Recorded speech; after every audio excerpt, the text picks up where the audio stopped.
Okay, guys. It's afternoon, about 1 o'clock, Friday, if you're keeping track, 21st of August.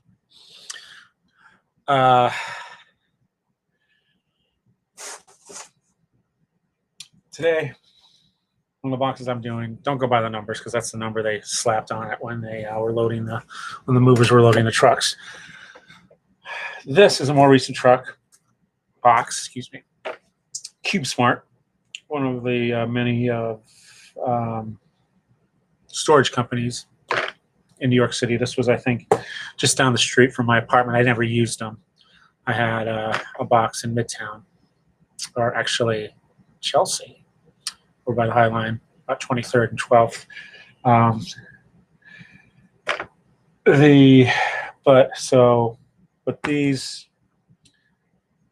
But these were the closest storage facility to my apartment, so thus the closest place to get boxes is either that or go even further to a hardware store, which I did use. So these were not specifically chosen for books to fit. They were just chosen because I had to pack up my apartment and get it organized now. So this is stuff from circa 2018. I left in August, 2 years ago.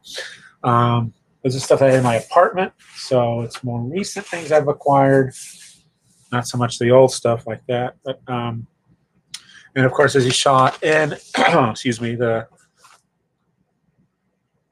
thumbnail, Carmine Street Comics, small little store down on Carmine Street, I don't know exactly where, south of NYU in Manhattan. But I went there because it was a new store. I wanted to check it out, see what it was like. Made friends with the guys. It's jam-packed. They need more space. They need to display it better. But, you know, they're a comics retailer trying their best. What's interesting is it's half a store, literally. There is a doorway. You go to the other side of the bookshelf, and there is a bookstore, used bookstore. I'm blanking on the name of it. But nice, and again, compact, chock-a-block full of stuff. They had a great, very good graphic novel island display in the middle of the store. And I picked up a few things. But when I went back by the kids' books, they had not only Gladstone albums from Bruce Hamilton, mid-1980s. I picked up some stuff on there. Because what they would do is they had their regular albums, real thin things, maybe 64 pages. And then what they would do is they would collect those into a 3-in-1 and do super volumes. And I picked up a few of those, one of which is the Don Rosa cover, which I believe I featured in a different video, of Uncle Scrooge, Donald Duck, and Mickey Mouse drawing each other. And it's, as fans of Don Rosa know, he has not drawn Mickey Mouse very much. Mickey Mouse is fairly on model, so it's not a bad cover. And I think there might be a few Don Rosa stories inside. But even better, they had these. Oh, sorry, it's upside down. The Carl Barks covers of Walt Disney comics and stories, $15 for the Carl Barks Library. This portfolio of art contained in this envelope reproduces 63 covers from the Carl Barks Library of Walt Disney's Donald Duck Set 9, which originally appeared in Walt Disney's Comics and Stories during 1954-1959. Blah, blah, blah, blah, blah, blah. Some of these are full size. They take up the whole thing. Some of them are smaller on the back. I don't know how I turn this off.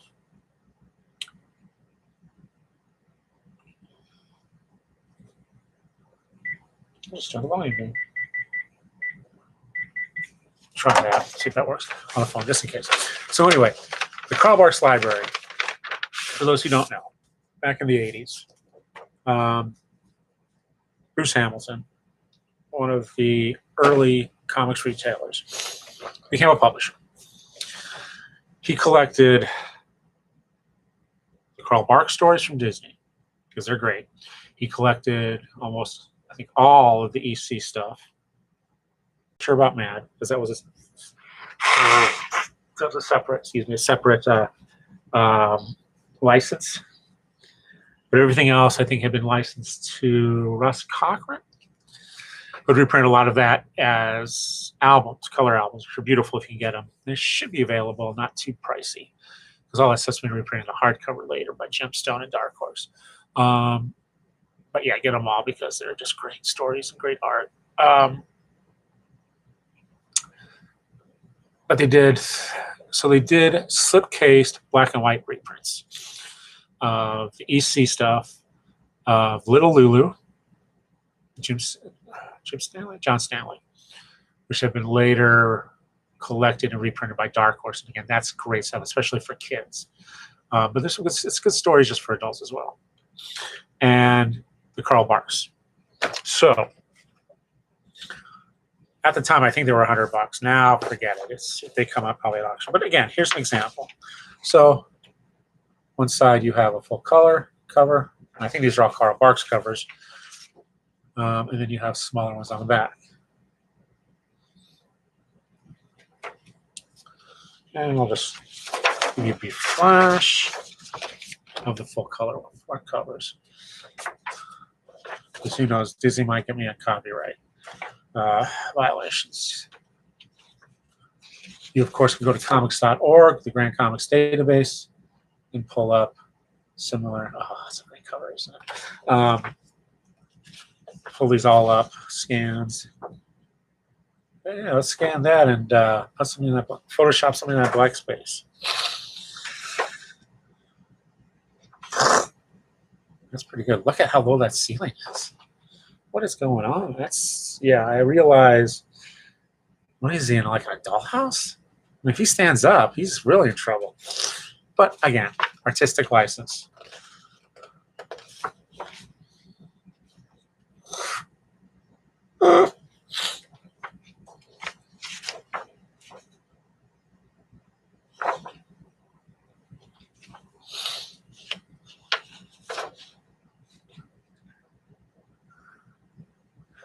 That's not bad. And when they used to sell the jumping beans in grocery stores.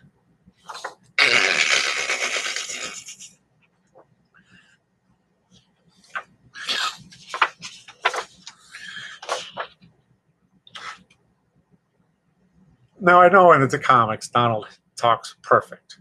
Regular. In German, he speaks perfect German, quotes Goethe. But in English, I always read him, he's just a regular voice. I don't hear the Ducky Nash voice. But Donald looks a ventriloquist. Would it be somebody who's a ventriloquist now he didn't have his voice?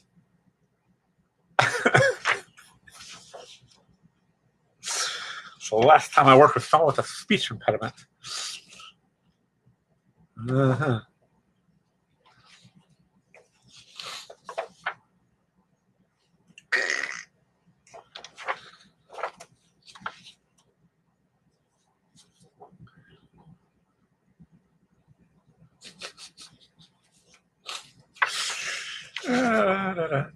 Another checkers. No, magic chess. Oh, this one has a Barks lithograph on it.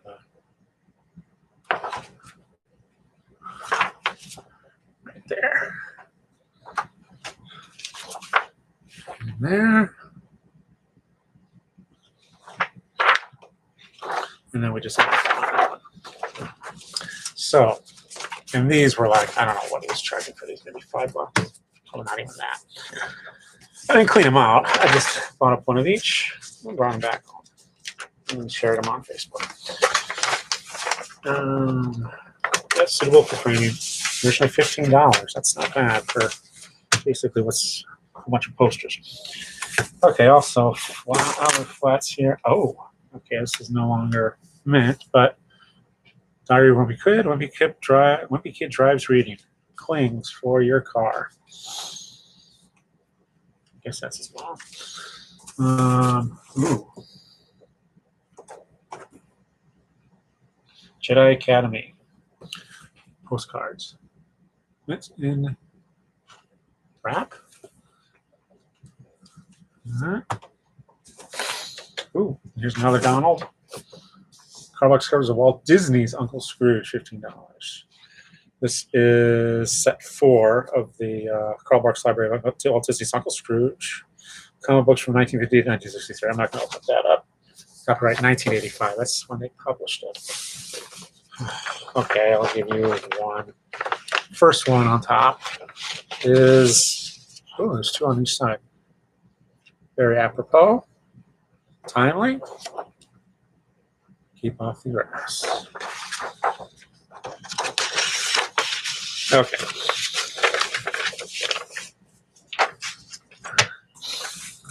Another big book here, The Art of Walt Disney World Resort. This is, I think, one of those freebies that came through.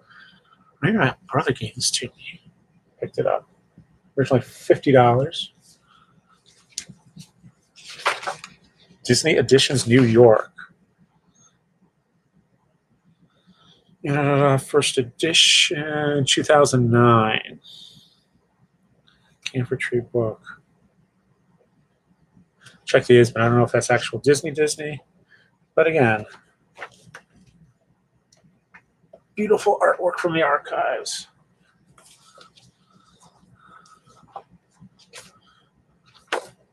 There's Epcot stuff in here. Ooh, monorail guy.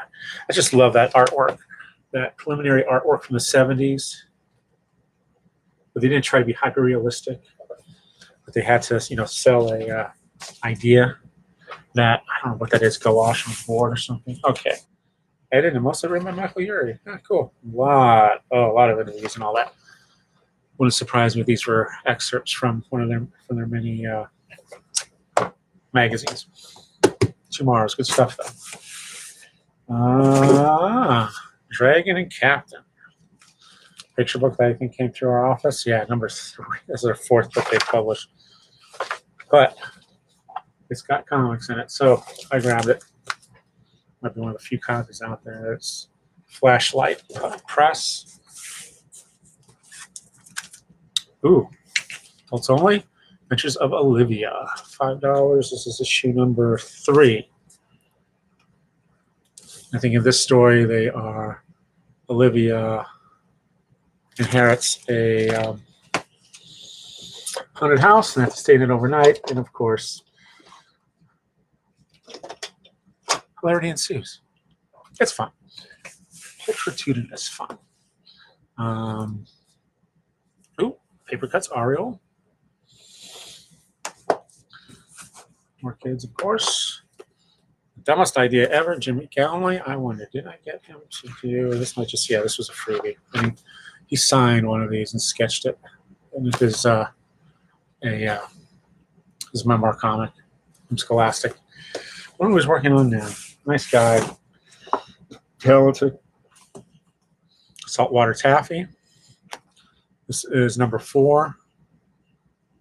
I got it for $1. This is Matthew Liu, who's gone to do other things. But good summertime reading. Kids get sent up to Maine, where they discover all sorts of strange stuff happening. This is volume 1. The Legend of Old Salty. Volume 2. Climb Up Mount Barnabas. In a way, it's a precursor to Lumberjanes.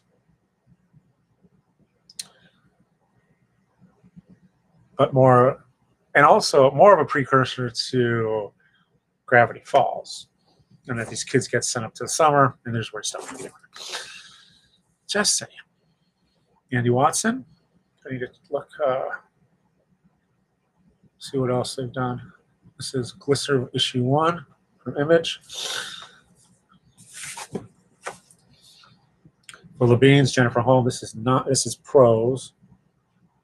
But this series is great. Set in pre-war, this is ARC, pre-war Key West during the Great Depression.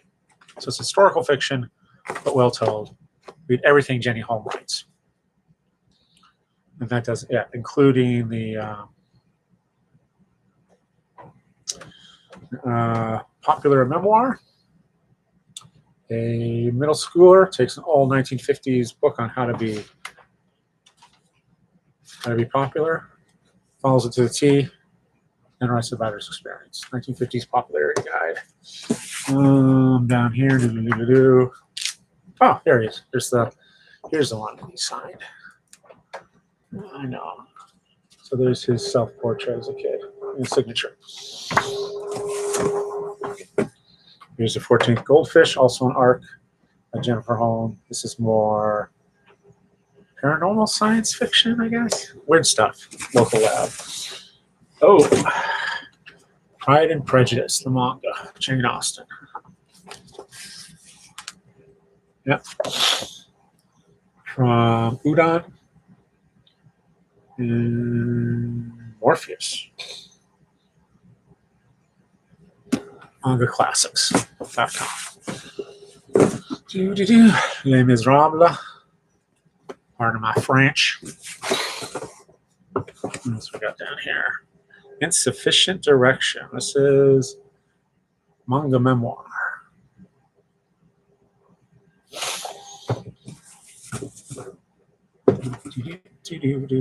Nick Bertozzi Shackleton.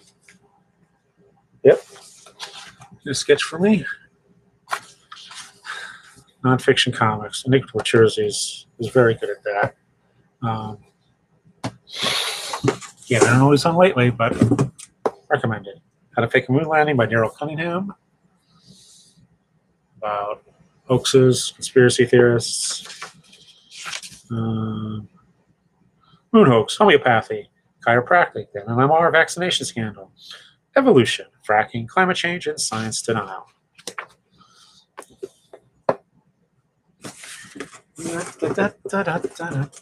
And here we have Pride and Prejudice, which is a duplicate. And there's an ARC to The Age of Selfishness, a wonderful exploration on all the damage that Ayn Rand has done to the American economy, world economy, really. Okay, that's 1/4. The other side. This I bought in Vienna when I attended the first Vienna Comic Con. Vater und Sohn, Sämtliche Abenteuer by A.O. Plauen. Real sad story, but this was €8. Nice little hardcover edition. Super günstig. Extra value. Super value. Very popular before Hitler. During Hitler, not so much, at least by the authorities. Died badly. Relish, My Life in the Kitchen. You see nicely. And again, signed and sketched. She does wonderful memoir comics. Wedding, the one on her pregnancy is very good. Peter David and his daughter Caroline, Fearless, A Tale of Runaway Imagination. It's prose, signed it.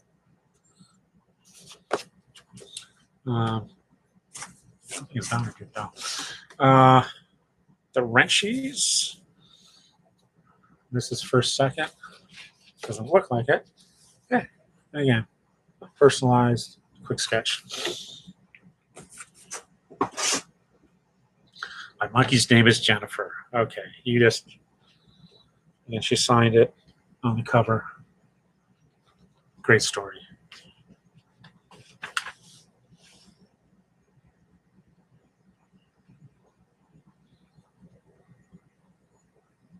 Jennifer is a neutered male primate, so while he is not exactly like Lady Gaga, just shut up. Okay. Written and drawn by Ken Knudsen. Published by Slave Labor Graphics, 2010. This is volume 2, by the way. So someone should collect them. But again, Angry Male Chimpanzee. Secret Coders. I think this is the first volume. Not careful, you might learn something before it's done. And then again, signed and sketched. That's one of the reasons I buy stuff at conventions. This is to get the signature. Blackjack Great Secrets by Alex Simmons. This is mostly not even illustrated. Even though he is a good comics creator, even better educator. But this is pulp action. And I don't know if Blackjack has been in comics at all. It won't surprise me, but oh yeah, as I was saying, Lucy, nicely something new about her wedding. Can you read the bottom there? Yeah. And what a nice little idea.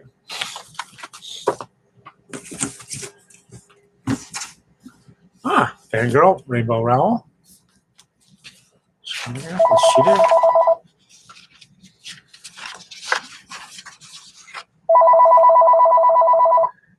You don't do magic, you are magic.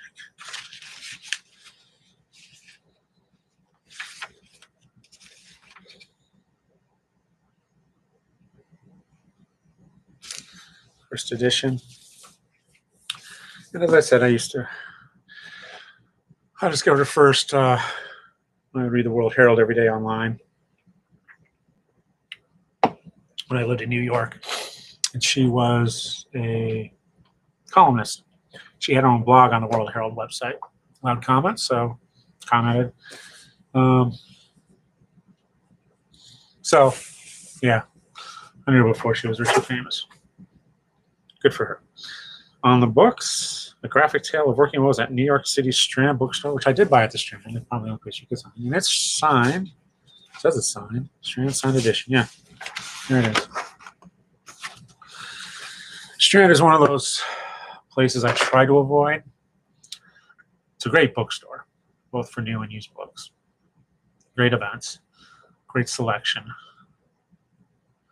But you go in there, because it's a used bookstore, you go in there and you find stuff you didn't know existed,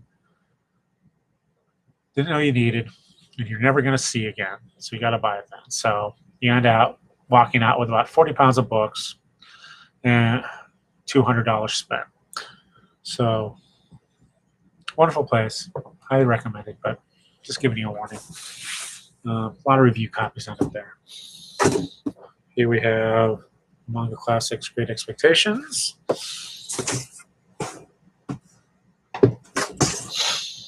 Good Riddance, an illustrated memoir of divorce by Cynthia Copeland. By Abrams.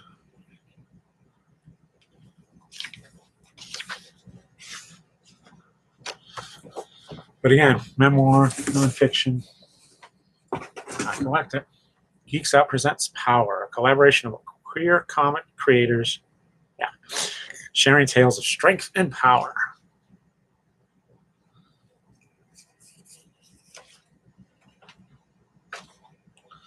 If you get a chance, FlameCon. I've been to FlameCon. It's a great show, even if you're not on the spectrum, on the gender spectrum, the sexuality spectrum. I don't know. A lot of good creators, a lot of good stories. One of the early creators, Jason, Jeff Krell. I lived in DC. I go over to Lambda Rising, see what they had in their graphic novel section. Two Generals by Scott Chandler. And this is a true story set in World War II. Normandy. Wow. Really gotta read that at some point. All this stuff I have not read. Or I forgot. I don't know if I forgot if I read it or not. Mirror Tori Wolcott. Looks like it's self-published.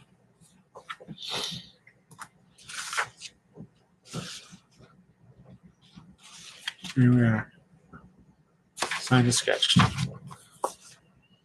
And most of these people did not have huge lines at whatever Comic-Con. It's probably New York Comic-Con. Andre the Giant, Life and Legend, Box Brown. Look at that glossy cover on that. I bought this at a book signing. There's a self-portrait. Great talk. because the stuff he writes about, he is a fan of, and he is a wrestling fan. So he gave a bit of history. He gave up the Cliff's Notes version of that book, including video from when Andre turned. That's what he'll. And Sheila and Unicorn by Robert Gregory. Seattle. There she is. And yes, it's not easy to draw horses, friends. Wonderful person. Scarlet, Star on the Run by Paper Cuts. This is an arc.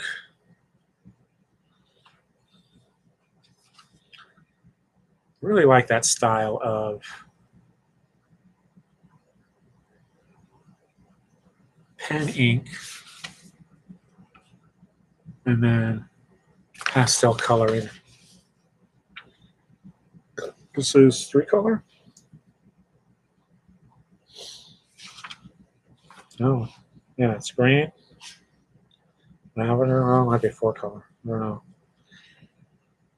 Palette is very limited however it's used. I mean, I'm sure it's 4-color printing, but on the pages, it's usually 1 to 2 color. Okay, halfway done. Push this off to the side. And we got big books on this side, so this will be faster.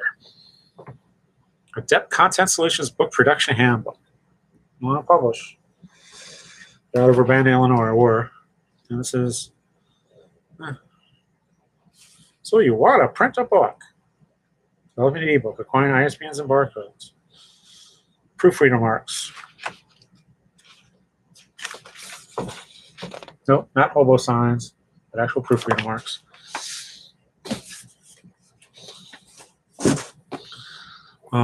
This is an arc of her first book, Rainbow Rowell, Landline. It's like Kansas, but in color. Oh, fun book. Adult book. A nice idea. No, this is not her first book. Her first book is Connections. And no, this is later, where lady answers a phone, and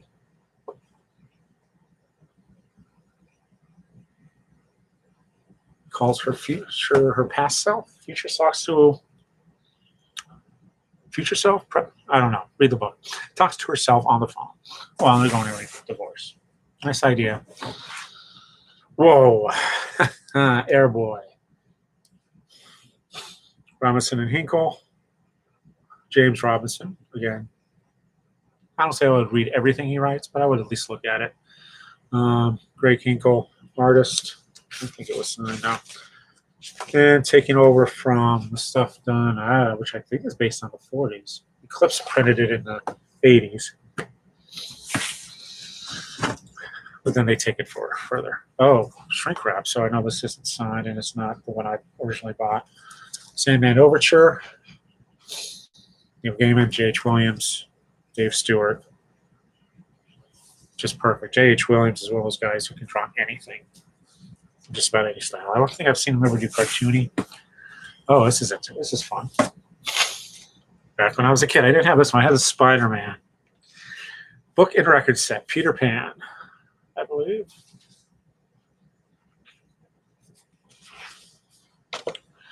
And this is Fantastic Four, The Way It Began. Book and record. The action comes alive as you read. Power Records, which I think is Peter Pan. But in the back is a 45 single. 2 sides. So I guess this is how much sound is on these? These run 4 minutes each, so maybe 8 minutes. But anyway, got New York, New Jersey. This is PR 13A and B. I'm sure if you look on Discogs, I know on YouTube people have done slideshows of these with narration or dramatization. Haven't played that. I had two when I was a kid. One was, of course, Little Angels That Could.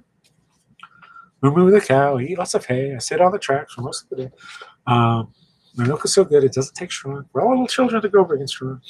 But I also had the Spider-Man Man-Wolf, which was a pretty cool story. Not scary at all. Werewolves, I guess, aren't scary. And this was actually cool because it was J. Jonathan Jameson Jr. Or was he the third? I don't know.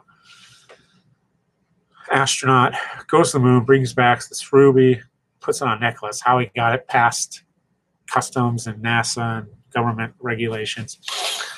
So that would be a lesson to you. Puts on a necklace, puts it on, and full moon, I think it's a full moon, it might be an eclipse, he gets turned into Man-Wolf.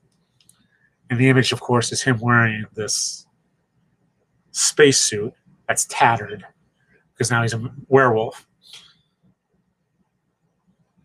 And Spider-Man has to fight him and then bring him back to sanity. And that's still part of Marvel history, continuing. But werewolves aren't as scary, and it's great because, first of all, you know who the character is. That's the nice thing about werewolves, is hopefully if you tell the story well, you're telling who the person is before they become a werewolf and why they became a werewolf. And they become a werewolf, someone has to fight them. In this case, Spider-Man, which is great. So he's just another one of his animal-themed adversaries. So it's not scary. It's no butchering. He's just rampaging through New York, and Spider-Man, like the dog catcher, goes to battle him.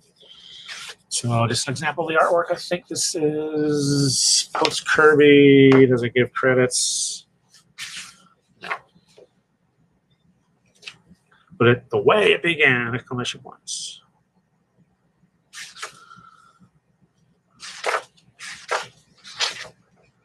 Dr. Doom's in there, the Woolman's in there, he's told in flashbacks. Again, nice little.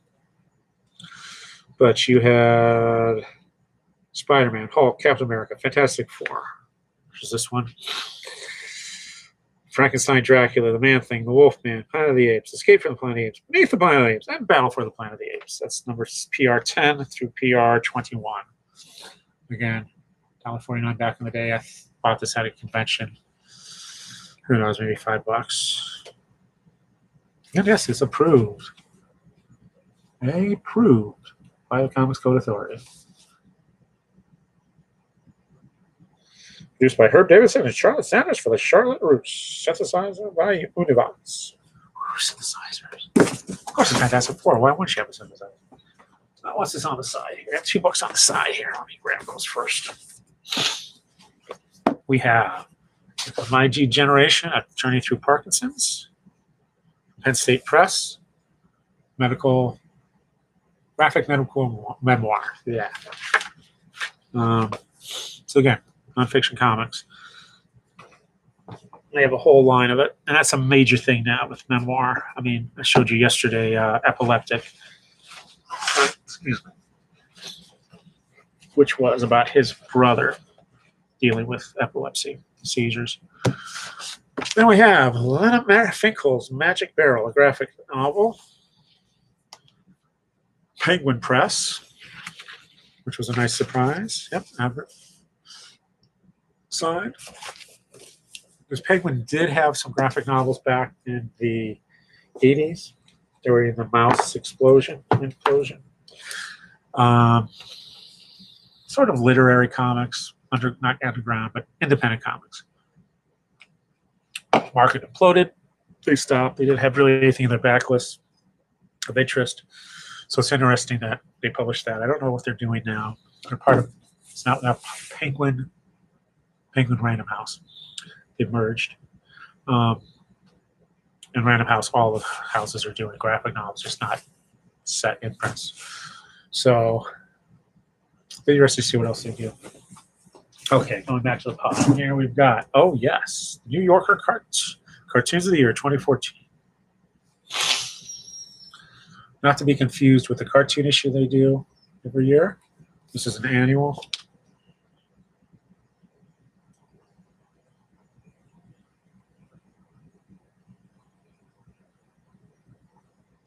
Oh, that's a good one.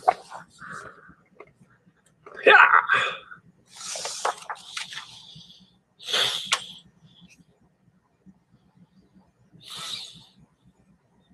Tunnel of Love, Tunnel of Voyeurism.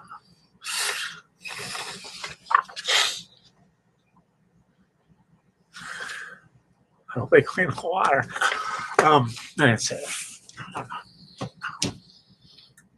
This is a new cards, Anna and Fraga, Out and About, which I believe is Continental Comics. Nice straightforward smile, style. Yeah, I guess that's how.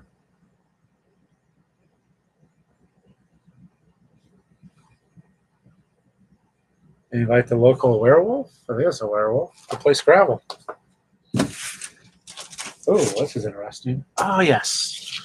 This I bought at the first New York special edition, which was Reed Pop's attempt at a smaller, comic-centric dealer show, which I think they should market throughout the country. All these places that don't need a giant show or they don't want to produce a giant show right off the bat, like C2E2. Let's do Reed Pop Special Edition Omaha. Rent out the local. You rent out one of the halls at a local convention center. You bring in people. It's kind of like the auto show. Kind of like what Wizard World was doing. I don't know if they're still doing it. God, what are they doing during the coronavirus? But anyway, this was in the North Hall. Just has been demolished. It's being replaced right now by huge expansion. But what I liked about it, again, it's comic-centric, mostly dealer show, Reed Pops, it was good. It was a Javits. So the space was beautiful, clean, modern bathrooms. And one of the things I picked up for $30 was How to Read Donald Duck, Purist Ideology in the Disney comic. One of the first critical academic analyses of Uncle Scrooge. As it says here, the classic popular study on cultural imperialism in children's literature. I think Disney did sue them because of the use of images. Of course, fair use, I think, covers that. I'm not sure what happened. But again, historically and critically, one of the great ones. Fantaco's Chronicles series. Articles, interviews, complete checklist, illustrations, satire, history. The History of Spider-Man. And that is a 1982 John Byrne. Can't really tell it, but it's great. And then on the back looks like Joe Staton again. Colored pencil, I guess, and ink. $2 I paid for it. That falls under the nonfiction side of things. Ooh, Grecian Cow, manga by Gengoro Tagame. Massive Goods, $10. This was oh my, this is adult.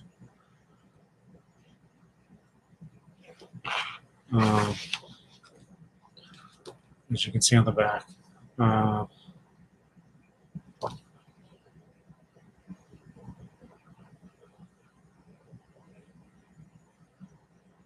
Wow. What if Tom of Finland did manga style? It's Tom of Finland meets Greek mythology by a Japanese manga.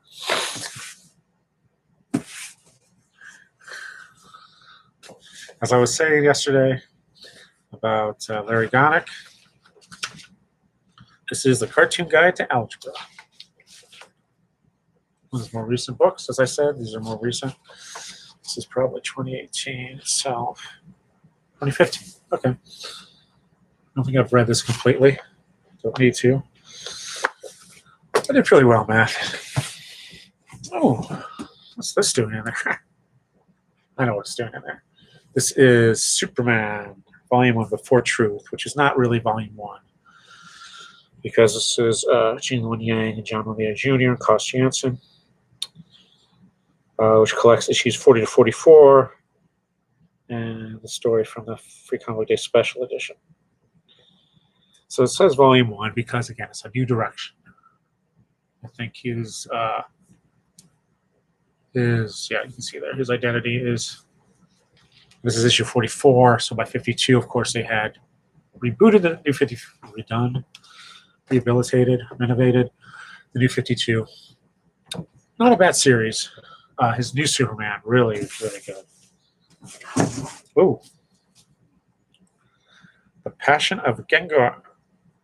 The Passion of Gengoro Tagami, master of the gay erotic manga. And here's the back.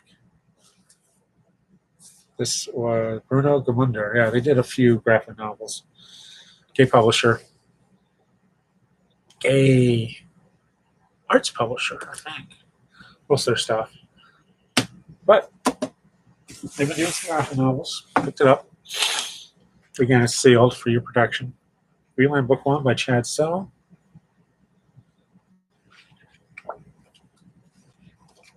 Yep. ReelandComics.com.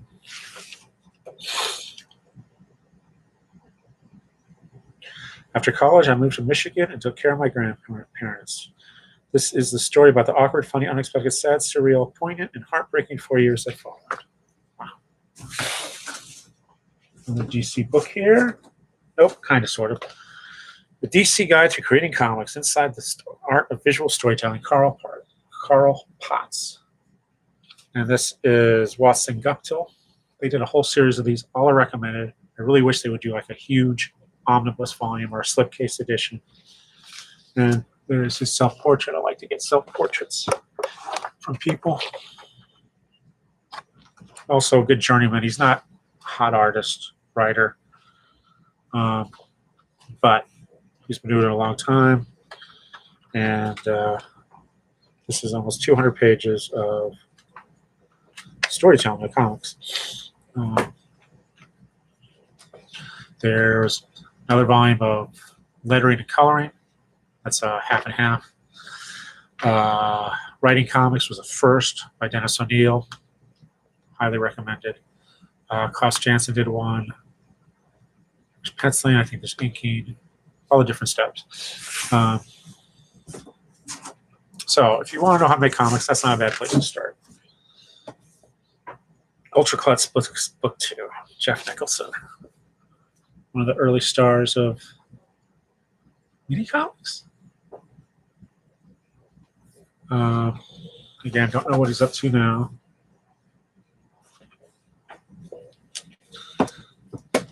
Good stuff.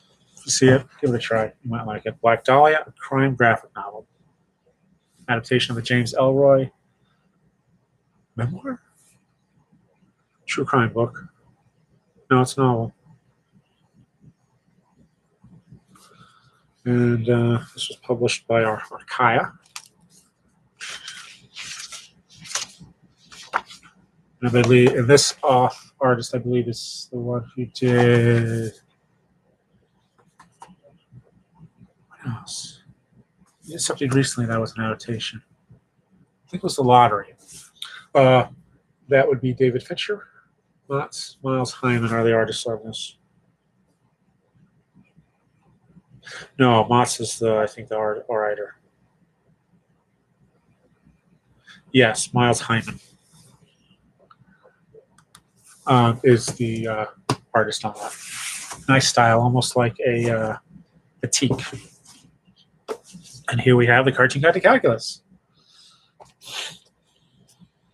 And I got that far before I stopped reading.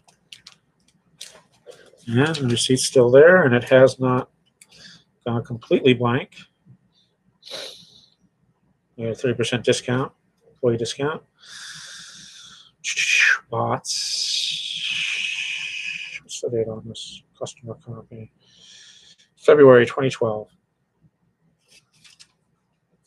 In calculus, most people don't realize it is highly visible. It's highly visual.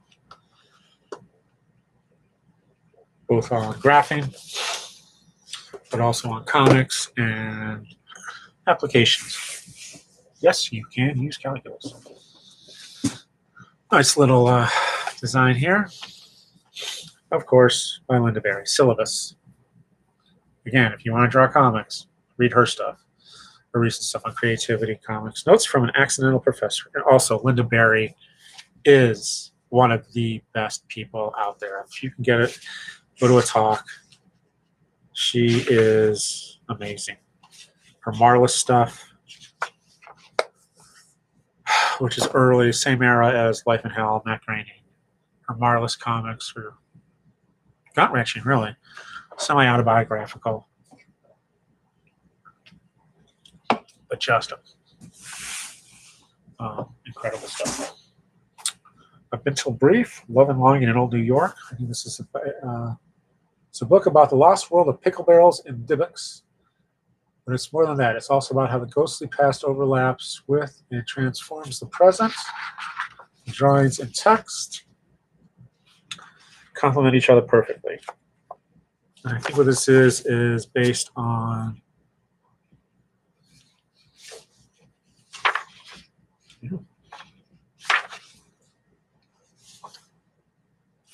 I think that's her sketch.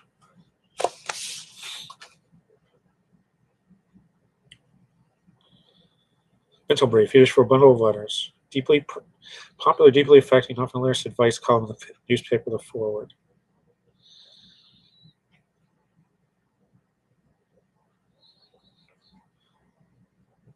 Okay, so she selected these letters from the forum from back in the back. And gosh,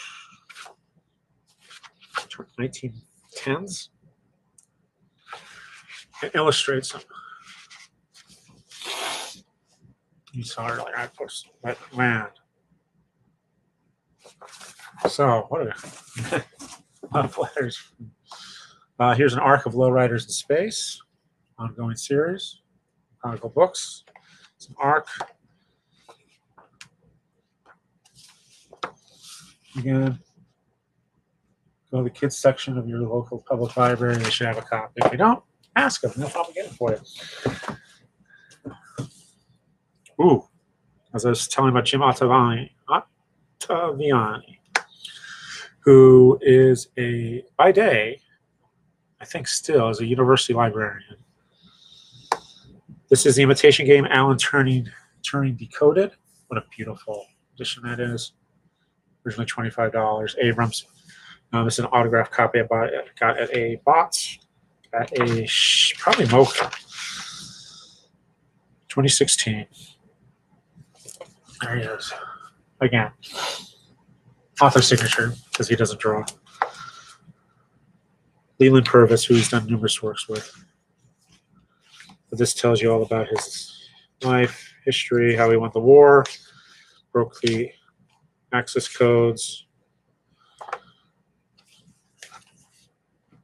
and the tragic ending.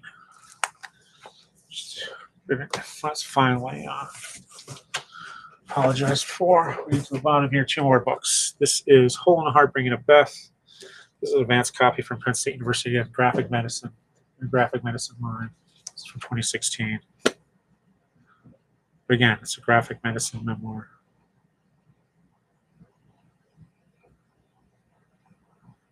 Daughter might have Down syndrome.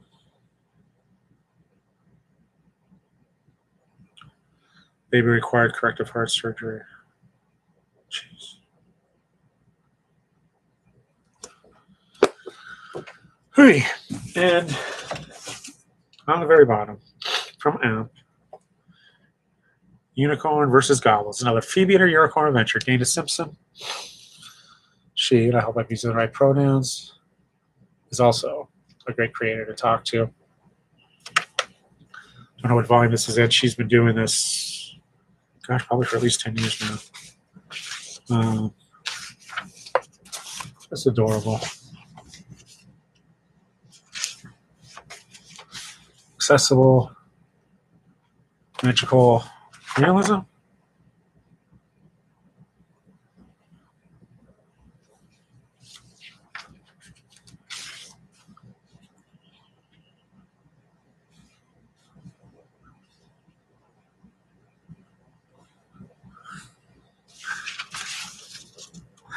So there we have Phoebe. Oh, yeah, the unicorn. And there's Phoebe. Nice twerking. where I am from, this is known as the dance of the glittering hindquarters. So this appears to be strips and Sundays.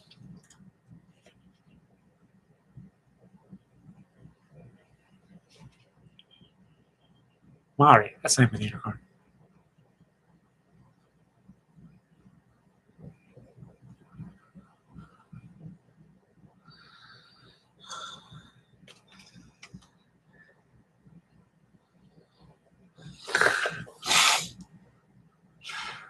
I think these are webcomics, so you might be able to read it for free.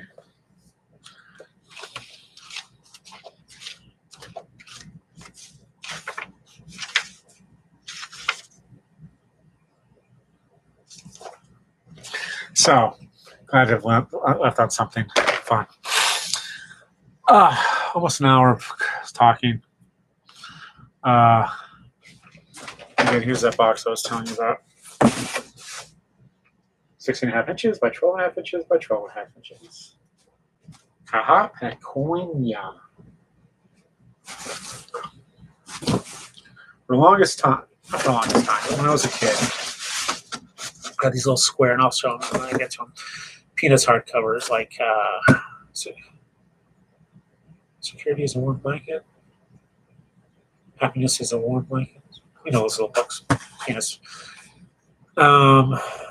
All over the place in the 70s, early 70s, bestsellers. Little hardcovers, nice. Text on one side, image on the other. And in the front, they had the title page. And they listed other things. And on the bottom it said Litho in USA. And I thought, oh, here's a character named Litho, probably Latino. It's Penis character. They made a book about it. Never could find it. And then I realized, yeah, lithographic. Printed in the USA is a fancy way of saying this. So, as a kid, for a while, I was looking for this lost book, Peanuts book. Not all these other ones. Blanket. All the prints I can get. But I could never find that one. But somewhere in the multiverse, the comic exists. So, logging off. Hope you enjoyed this. Questions, comments?